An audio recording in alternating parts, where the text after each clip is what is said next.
Well, good evening, ladies and gentlemen. I'm Bruce McDonald, and this is the Talamanca Review. It's 7:11, 7:11 p.m. on 11/18/2024, November 18, 2024. Wow, time just flies, man. Grandkids left today. It was a wonderful visit. They'll be back. They love the mountain. There's a whole backstory behind this with my stepson and his ex-wife. It's been a while since we've had the grandkids, and now we've had them twice in the last 3 months, each time for about a week, 7 days or so. And they just love it here. It's, I don't know, just such a wonderful experience being around kids. So I titled tonight's podcast Showing Up because that's all I'm doing is I'm showing up. I don't have anything on my mind. I've been sort of wiped clean by the spring pure presence of children, which is magnificent and beautiful. They sure like to fight with each other, though. The slightest thing can set them off. It's like trying to give dog treats to two pit bulls. Yeah. But I guess, that's just the way we are, right? Human beings. But what a magical experience. So there was one thing that I had on my mind tonight, and that was an idea that's come up in the recent past and conversations I've had with people. And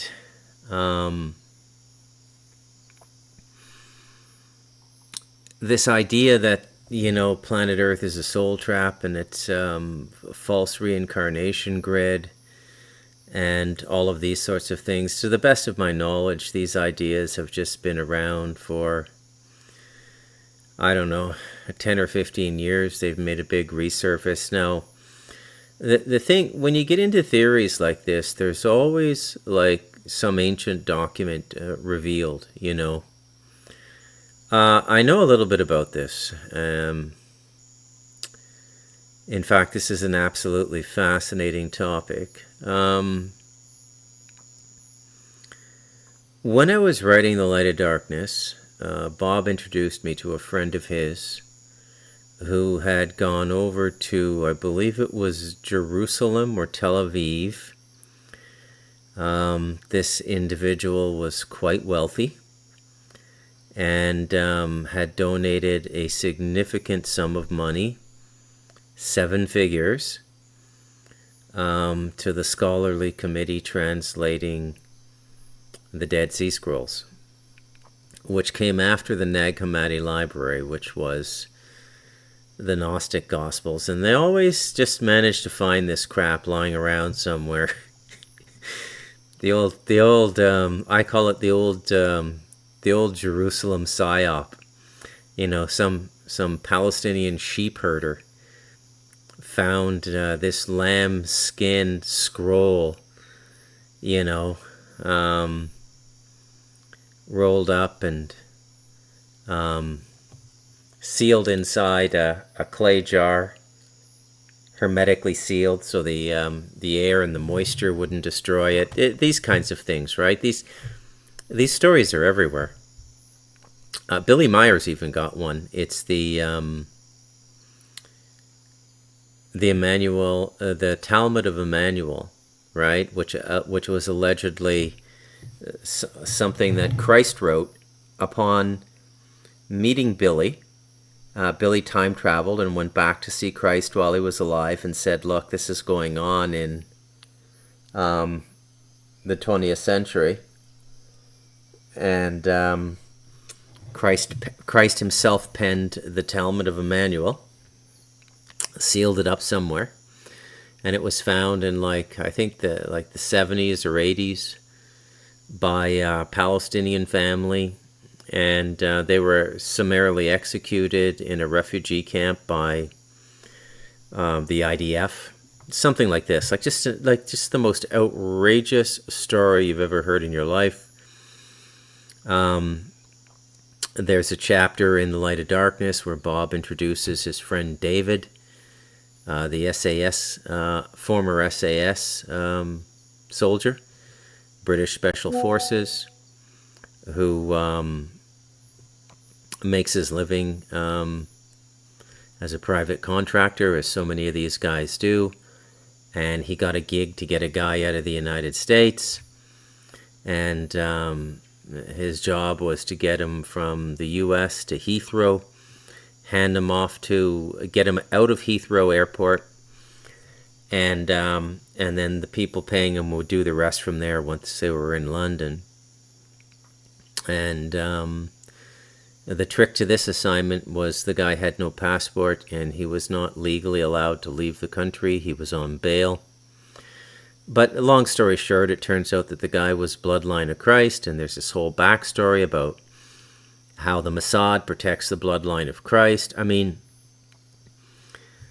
man, when you get into these Abrahamic scriptures, it's just a hall of mirrors. And the concept of spirituality gets lost in some, season-long Scooby-Doo, 12 episodes of Scooby-Doo. Scooby-Doo!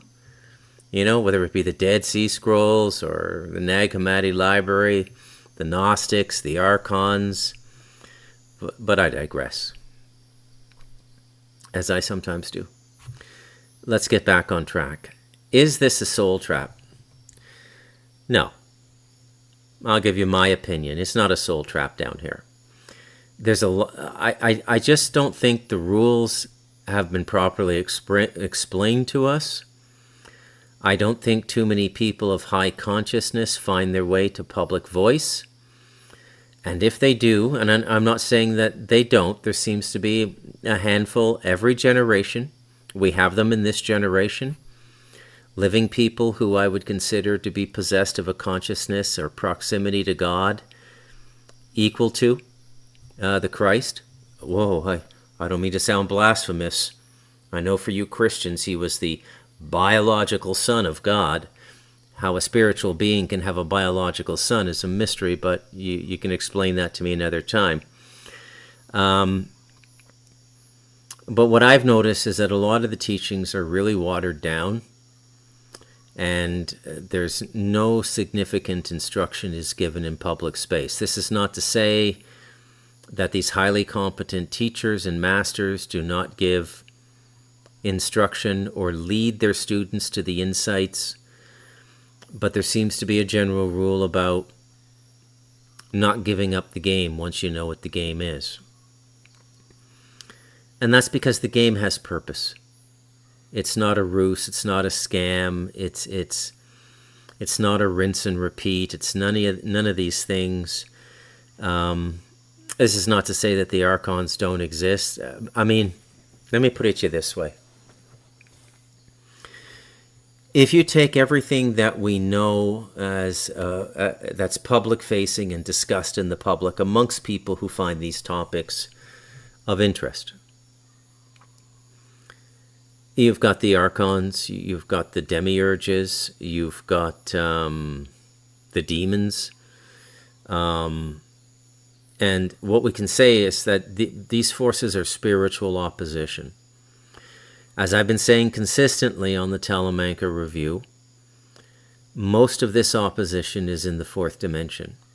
And then once you get through the fourth dimension, and you can begin to see things from the causal perspective, meaning you understand cause and effect, you understand how energy works, you understand how the beginning of the utility of energy is not action, it's thought. This is a critical thing because the Abrahamic religions are not really responsible for their thoughts, except for Christians.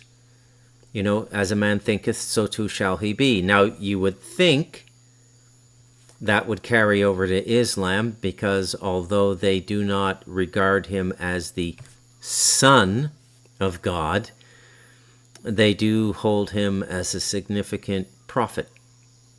One of the most significant and the last prophet to precede the final prophet, Muhammad, in their interpretation. I'm not saying I agree with these things. I will say that you would not be doing yourself a disservice to read all of these books, the Gospels and the Quran. So,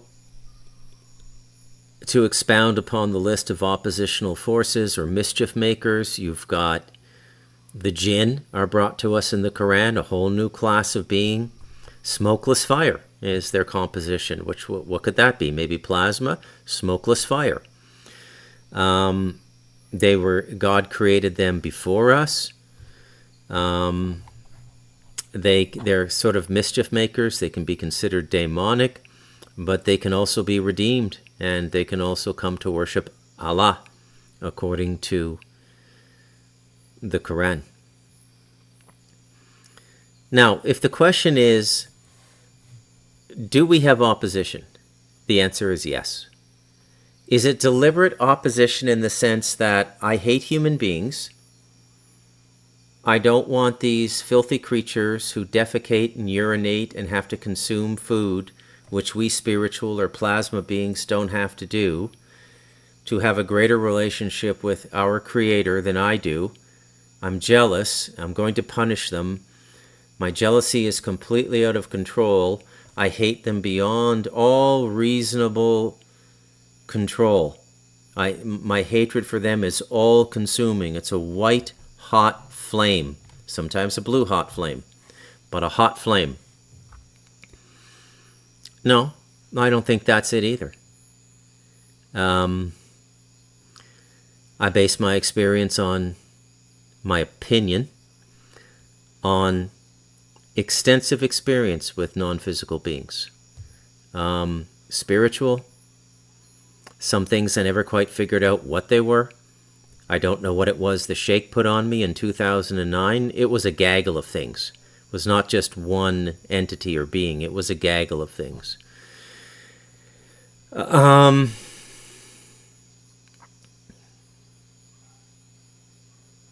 Extraterrestrials. I've had experiences with extraterrestrials, astrally, not physically, but when you get to a class of being like an extraterrestrial, there's really no difference between astral and physical. If they can appear to you astrally, they could just as easily appear physically, or what you would see as physical with your physical eyes right in your house. Whether you could walk over and touch them or your hand would pass through them, that I can't say. And again, I'm going to revert to my standard answer to all of these questions. What you need to be studying is the energetics of spirituality, the energetics of the Creator. What is the energy of God? The fundamental energy of God, as the Bible says, is sound. In the beginning was the Word. So what is sound, whether you can hear it or not? Sound is a vibration. This is why it's so meditative to sit by the surf and just listen to the waves come in. Or to sit beside a mountain brook and just listen to that water rhythmically hit the stones with the same sound repeating over and over again. It's an auditory wave. It sends us into a kind of a samadhi state, into a trance, a beautiful trance. So what you have to understand is the energetics of the Creator. And so when you're trying to understand this, you're trying to understand sound. Now, when you're trying to understand something, the best thing to study alongside what it is that you're studying is its opposite. So the opposite of sound is silence, hence meditation, hence the inner life. Okay? Why do we study opposites? Because contrast gives form. Ask anybody who works in black and white photography. It's all about the contrast. That's how you get the mood, those 1950 shots of New York City and stuff, you know, those beautiful photos when they were still shooting on film, not digital. You catch the rain on an October day in New York City in black and white. It's just magical the way they could just capture a spirit in that photo. It's all done contrasting black and white. Shades of gray, okay? And so contrast is very important. So the question then becomes, is this a learning environment? Well, at the recommendation of a friend who insisted, I watched, what is his name again? Howdy, I don't know. His name's Howdy. He's a Canadian guy, studied Gnosticism and the Cathars, which is the Cathars are an interesting study. Very, very interesting study. And he studied the Gnostics. And, he came up with this, it is a soul trap. It's this, it's that. This idea that it's a schoolhouse for soul is a lie. Well, if it's not a schoolhouse, why is everything teaching us? Okay? And this is the importance of where you put your attention. And books are not going to enlighten you. Spiritual practice is going to enlighten you. Nothing more, nothing less. Okay? I don't know why people find this so difficult. Now, Howdy himself is actually a severe practitioner, an intense practitioner. Severe is probably a caustic word. Fond of doing long retreats in the wilderness, in cabins in Canada. Fond of silence, as am I. Very difficult with 7 kids around, I'll tell you that for nothing. But,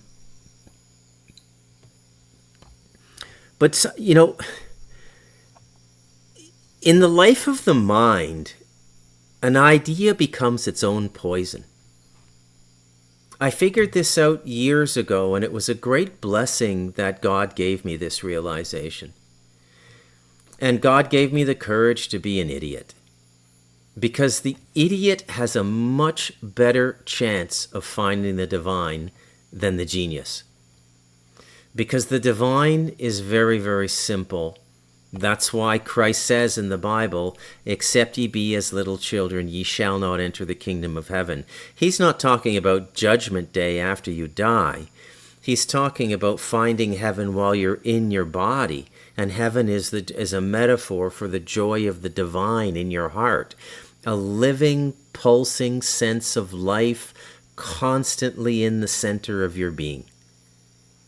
How hard is that to understand? But and look, I'm no different. Okay, so that's why I use the pronoun we. We as human beings, we absolutely love this Hardy Boy Scooby-Doo bullshit. I'm as bad as anybody, man. I mean, I wrote Stardust Ranch. I wrote The Galactic Historian. By the way, The Galactic Historian has hands down the best explanation I've ever come across for what went wrong with this creation. And it is something very similar to Archons or Gnostics, but it's not those things. For those of you who read it, you know what it is. But for those of you who haven't, I'll tell you what it is. Now, once again, I have to preface this by saying, I think that the core message and the core information that Mr. Bartzis brought to the world, largely between 2013 and 2014, were his most productive year and his best year, as somebody giving what I would consider to be sacred information to the human race. He was a competent vessel and a competent representative of that mission for about a year. Then it was just I'm a Coke and Whores spiritual guy. I'm not quite sure he was on Coke and Whores all the time, but they've come in and out of his life ever since then. So,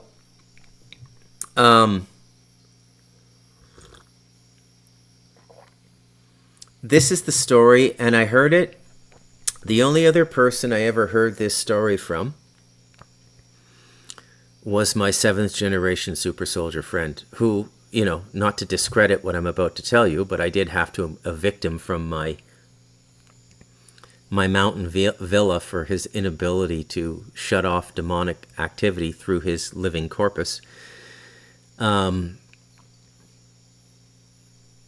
He told me this actually before I engaged it in The Galactic Historian. Now, a lot of relatively new spiritual ideas have come out of, I don't know, I got to come up with a phrase here. This is very difficult. So for most of my life, I thought there were two schools of spirituality. The East, which would be everything from Taoism, Buddhism, Hinduism, Sikhism, Jainism, the Vedic yoga, all of these, which would be in Hinduism, all of these things, which are characterized, number one, by the theory of cycles. So we're in a repeating cycle, we reincarnate, and every life has meaning, and we're growing, growing, growing, which Howdy says is a soul trap, which I don't believe, okay? And then the West, which is, hey, don't fuck this up, or you go to an eternal hell and get ass fucked by a guy named Satan. You know? So I try to disregard the absolutes in both the East and the West, and just when I'm looking at systems and paths and spirituality, I'm mining for something. I'm like panning. I'm just sifting all the dirt, looking for the nuggets of gold, and the nuggets of gold are specificities of spiritual exercise. To do this, do this. They're as simple as recipes, like baking bread. That's what I look for now when I study a religion. It's not that I don't enjoy the wisdom. I don't enjoy the beauty and the poetry.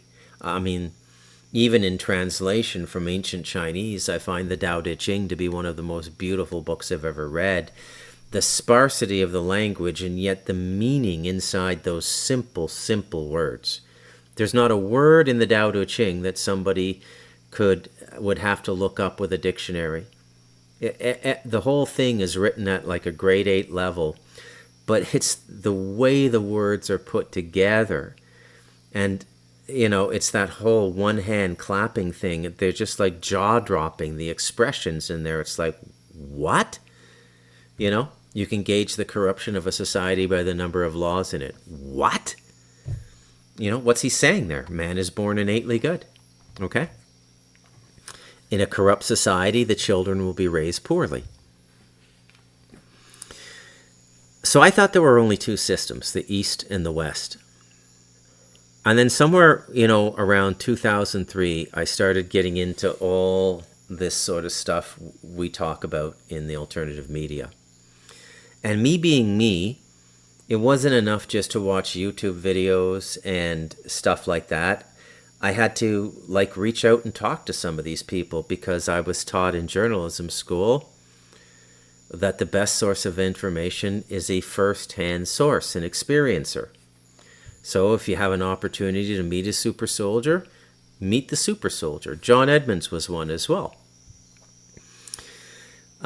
First gen, actually. And ask them questions. They're more than open to answering questions. Okay? I've known a number of these super soldiers now, 3 or 4. And I've know a number of people who have not necessarily been through the super soldier program, but have family connections such that they went through subordinate MK Ultra programs for human, let's call it human enhancement programs, cognitive enhancement, mnemonic enhancement, the ability to remember, perceptual enhancement, the development of psychic abilities, very deliberate and specific psychic abilities. I've known all kinds of people like this, at least a half dozen, plus probably several super soldiers. But I've been very good friends with these super soldiers. Then I've known a lot of one-offs, you know, like, so I had the opportunity to spend a significant amount of time, hundreds of hours, talking with a gentleman in London, England, who was Susan Crawford's best friend for the last decade of her life, and talked to her every day. And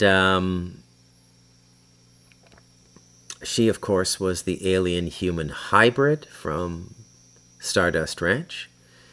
So I've had my fair share of these human oddities. And what I was forced to conclude, folks, is that there's now three schools. So there's the East, given to us by the sages and masters of the Eastern tradition. And then there's the West, given to us principally by the prophets, and including Christ as a prophet, and secondarily by the rabbis, the priests, the pastors, and the imams. And the third school is government consciousness. I don't know how else to put it. And it's really, this ties right into the devil in us and World War II and the unbelievable similarities between the Nazis and the Zionists. I mean, at a goal-based level, and at the level of self-worth, like I'm more important than everybody else, they're really one person, one cultural entity, one cultural force, the Nazis and the Zionists. One calls themselves the master race, and I say calls in the present, not called in the past, because the Nazis are alive and well, folks. Do not kid yourself. They are a powerful force on this planet right now. They haven't revealed themselves, but they're a very powerful force on this planet, okay? And off this planet, there is significant human presence in the solar system and outside of the solar system now. And of course, the Jews are God's chosen people. I don't know what's more repugnant, master race or chosen people. But there you go. They're the same thing. They both believe in depopulating the world, but they have the right to live because they're smarter, they're better, they're the highest evolution of the human animal on the planet. Therefore, by the laws of evolution, they have the right to cut down the other people and use the resources for themselves. And they were both kind of perverted as well. You can't be anything but perverted when you get into those levels of power. The powers involved in, and when I say power, I mean the trillions of dollars of capital behind Zionism and trillions of dollars behind Nazism. But I digress, as I'm wont to do from time to time.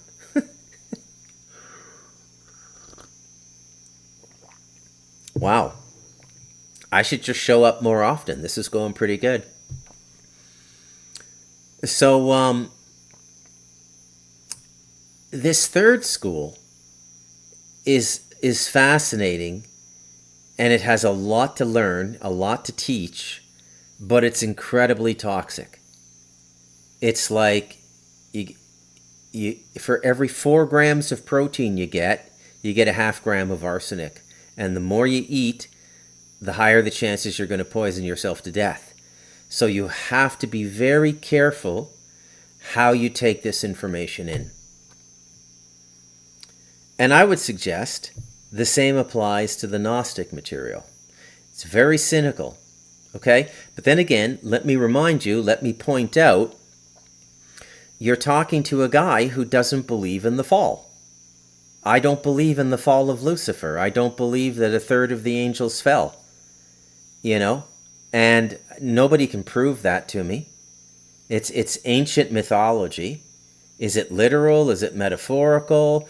If 1/3 of God's original creation, and the angels were of the original creation, long before material reality, the angels were created. If 1/3 of them could fall, what does that say about the competency of the Creator? That's why I don't believe it, because it brings too much fallibility to God. Now, the counter-argument to that could be that it's not God's error. It is a natural consequence of the free will system.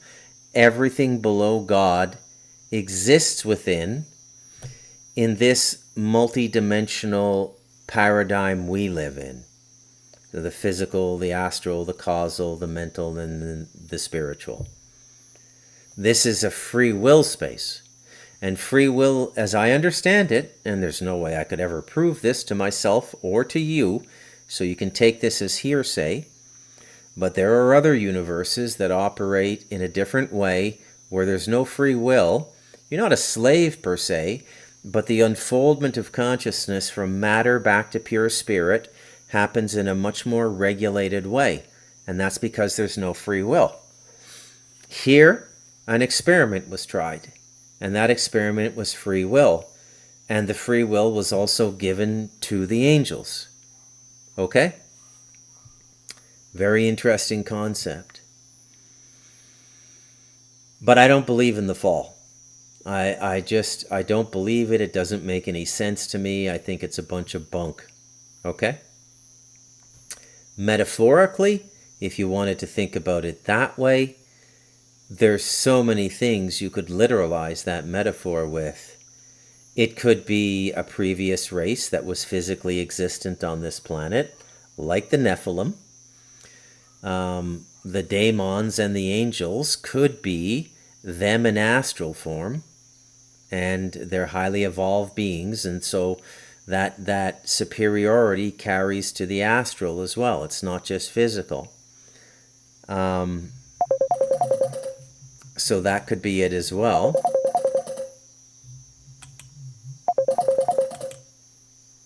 My son calling. Just one sec here. I gotta let him know. Podcasting. Stay gold, pony boy.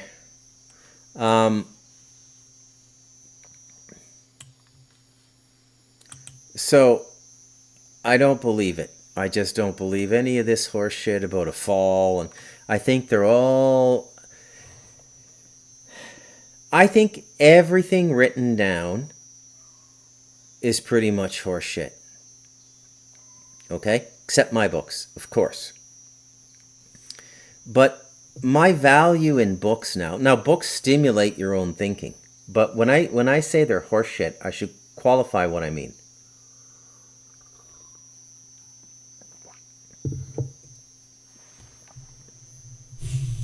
Okay, let me put it to you this way. There's an old maxim amongst demonologists and exorcists that the devil enters us through our mind. We start thinking about something, okay?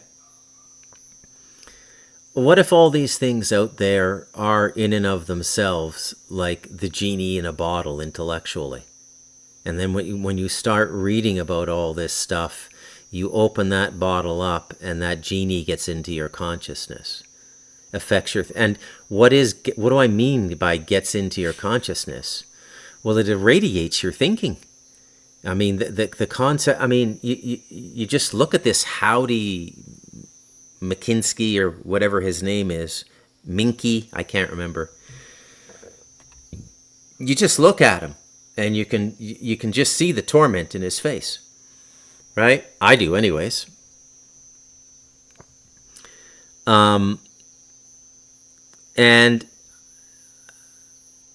I mean, I don't want to sound like an idiot, but I've already confessed that I'm comfortable being an idiot, so maybe I'll sound like an idiot.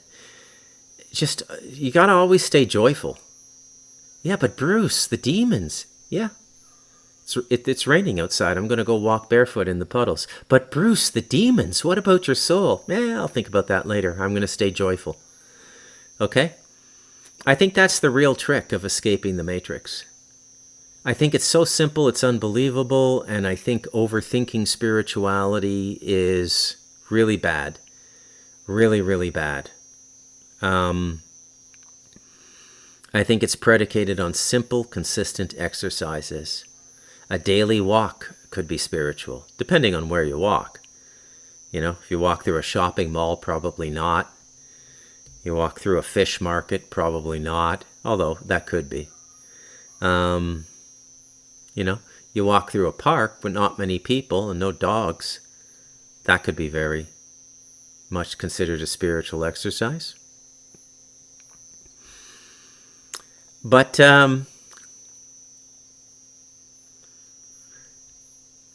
the story given in the Akashic record readings I wrote about is as follows.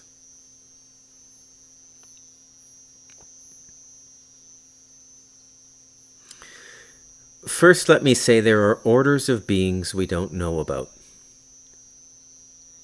Okay, when I say, I gave the list earlier on in today's podcast, like the jinn, angels, demons, whatever else, you can think of to throw in there, the archons, the demiurges, all of that stuff together might represent 1% of the life out there in non-physical form. And much of it is extraterrestrial, but much of the extraterrestrial life is at the same level of consciousness and spiritual expression as some of the things that are spiritual to us, like archons. Okay? I also wrote about this in The Devil in Us as well. I wrote about it in the 1947 chapter. And I specifically referenced Interview with an Alien, in which an alien named Ariel is captured. I believe this happened, and I have my reasons for believing it, and it's a very controversial thing. There are agents out there trying to invert this story and make people who believe it seem like an idiot. One of the most famous in the last decade or so was a piece of shit from San Francisco by the name of Doug Dietrich. And protege of Colonel Aquino. He was Colonel Aquino's boy at the Presidio and in San Francisco. And his job was burning things in the incinerator that were not meant for public consumption. And, it's what he did. He burned things at the Presidio. And he came to learn a number of things. Aquino himself is a very interesting character. Kind of like a 20th... is to the latter 20th century what Aleister Crowley was to the early 20th century. Just one of these high figures in magic that came to be known in the world, the way, even if you don't follow basketball, you know who Michael Jordan is. Even if you don't follow hockey, you know who Wayne Gretzky is. Even if you don't follow soccer, you know who Ronaldo is. You get the point, right? And Aquino was one of these guys who rose up in this magical world to the point where a lot of people have heard of him. Just like a lot of people have heard about Aleister Crowley. Now, Dietrich puts forward, and I realize I'm all over the place, but it's just the way I work when I'm doing these podcasts. I will get back to Bartzis and his story, which is representative of the Archon or the Soul Trap story, but a slightly different spin on it. Dietrich says that this crash landing in Roswell was really an air dirigible sent over the Pacific by the Japanese with malnourished 4-foot-tall Yakuza soldiers. Okay?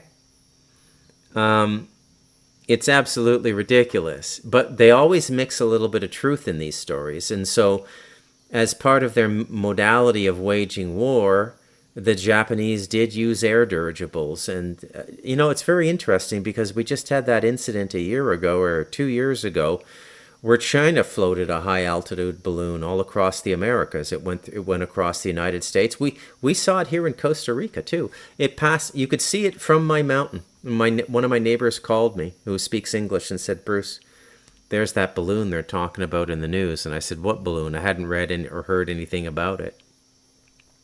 But there it was.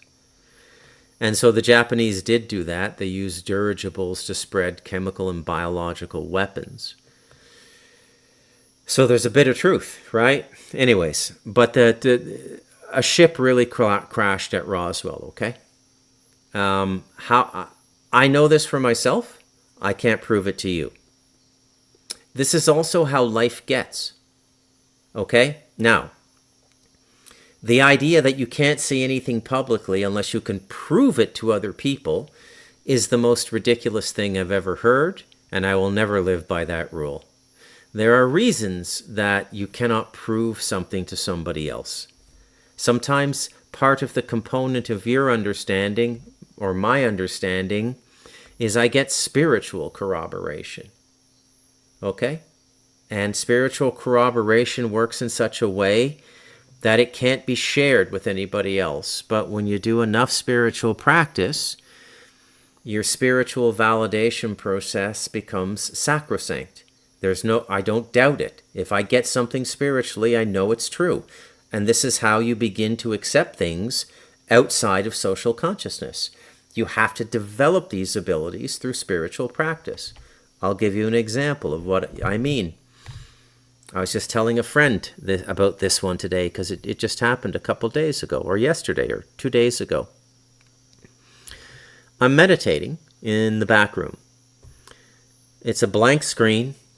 There's no thought, really. I have energy in my consciousness manifesting as a whirlpool of sound. Then all of a sudden I see this young black woman, about 20, 21 years old. She has an unusual hair. It's the opposite of Candace Owens. She's going more with the sort of outgrown afro, but not circular. It's kind of like curled, like a black version of Annie from the Broadway play. Sun'll come out tomorrow. And a remarkably attractive woman, like a runway model, just pops into my consciousness. There was no preceding thought, no associative thing, and that would have created a chain of memory that it just out of the blue, this image just comes into my consciousness, crystal clear. And this is how you know there's something to it. Now, I'm used to dealing with this stuff in meditation. I don't make anything of it. I just keep meditating another hour. The next day, I'm coming up from the back, and I got three granddaughters and a grandson here. They're watching Netflix Kids. I come in, the fridge is back there. I get myself a glass of yogurt. I come over, say hello to the kids, and I look up at the TV, and there's these young girls, and it's like a modeling school or something. But the setting is kind of like a high school. Oh, and by the way, in my internal vision, I saw the black girl at a desk like a high school student desk. And I see this setting. It's like a modeling school. The show is in Spanish. They're speaking Spanish. And this absolutely beautiful Creole girl comes onto the screen. It's exactly who I saw in my meditation the day before. What does it mean, Bruce? It means nothing. Well, and that's just the material consciousness projecting itself into spirit. Well, if you didn't win the lottery, what's the point of getting what did it mean, Bruce? It's just your consciousness showing you stuff, playing with you. It's that simple. To let you know that this is all something you don't think it is. Something that is much more malleable, much more fluid, much more expressive, and much more illusory than we could ever imagine. And that's one of the things that meditation does. So that's an inner vision that has an outer tie-off, okay? I call that a tie-off. That's my expression I created for it years ago. It's where you see something inwardly first, and it ties off. Without getting into any more detail than that, this is how I know Roswell is real, okay? So Ariel said that this is a planet controlled by an old empire that the positive forces in the empire did not even know had operating stations still functioning in the universe. And she went on to say in her debriefing with Matilda, the army nurse who interviewed her, that there's a field of density on this planet so intense that any being that comes into it immediately gets mind wiped, just like that, okay? That there is a mind wiping process that takes place. And when you reincarnate, it takes place as well. And it's so powerful that advanced extraterrestrial species can send scout ships down here with like 6 or 8 people. Something goes wrong in the mission. The extraterrestrials die here. And then there's this thing going on where you have to reincarnate on the planet you die. I don't know. Don't ask me for too much detail. I've just heard it in 3 or 4 different places. I have never really looked into it consciousness-wise or studying it in books. It's not something that's ever really... I first heard it years ago. It's the Alex Collier story. So Alex Collier is not only supposed to be an Andromedan contactee, and Alex Collier is an Andromedan who died on this planet 60,000 years ago in a scouting mission and has been reincarnating on it ever since. And so there's another take on the same story. And Alex Collier gave this story publicly before Interview with an Alien was published, because it was published way after... the material for the manuscript, the interviews with Ariel, have been around since 1947, but the manuscript itself didn't come around till I think about 10 years ago, 2014. Okay, it's relatively new. And there's a reason for the timing on all of this stuff, because we're building up to something. It's a breakthrough point, is what I think is going on. It's very positive. It's a breakthrough point. So there's an example of the inescapable planet, another version of the Archon story. But again, I still don't believe it, because, or I don't think it's universal. I don't think it applies to everybody. Because if what they're saying was true, many of the things I know people have done spiritually on this planet, they wouldn't be able to do with their consciousness, because it would be taking their consciousness out of the control grid. Even some of the stuff you've heard about the yogis doing, and the full-time contemplatives in the Himalaya mountains, flying, living to 1,000 years old, stuff like this. I mean, it's just too fantastical to buy into the whole Archon thing, right? Circle all the way back to Bartzis, because this is the most interesting story I've ever heard in this canon of stories. So one of the classes of beings that the Creator uses in the construction of solar systems and galaxies is referred to in the military material, because the military is aware of these beings as well. And this is what I mean when I say there's a third school of esotericism now. It's East, West, and intelligence esoterica, whether it be Mossad, FSB in Russia, or MI6 or CIA. These are not intelligence agencies, are not what you think they are. They are in some measure, but when you see... I'm just going to be myself tonight. I'm just in one of those moods. I'm not going to polish my language. When you see a fucking idiot like that Andrew Bustamante guy out there, the ex-CIA guy with the frizzy hair, and all right, that guy, he's not an ex-CIA guy. I mean, he's still clearly doing public relations and working with them. His new mission is rehabilitating the image of the CIA in the public, right? But that's a CIA mission. Oh, he's out there to let people know that the CIA would never be involved in human trafficking. It's ridiculous. Oh, it's laughable. And he gives you a whole bunch of stuff nobody knows, So, oh my God, he's a real CIA guy. I guess they aren't into human trafficking. And that's why they do stuff like that, right? Constantly trying to shake people off the trail. And when it comes to accepting difficult information, most people, rather than take on the emotional burden of taking on difficult information, like your intelligence agencies involved in human trafficking, given the slightest excuse to reject it, like a guy like Andrew Bustamante, 9 out of 10 people will accept that as proof that they're not into human trafficking. And that's why they do stuff like that. because that's how simple and stupid human beings are.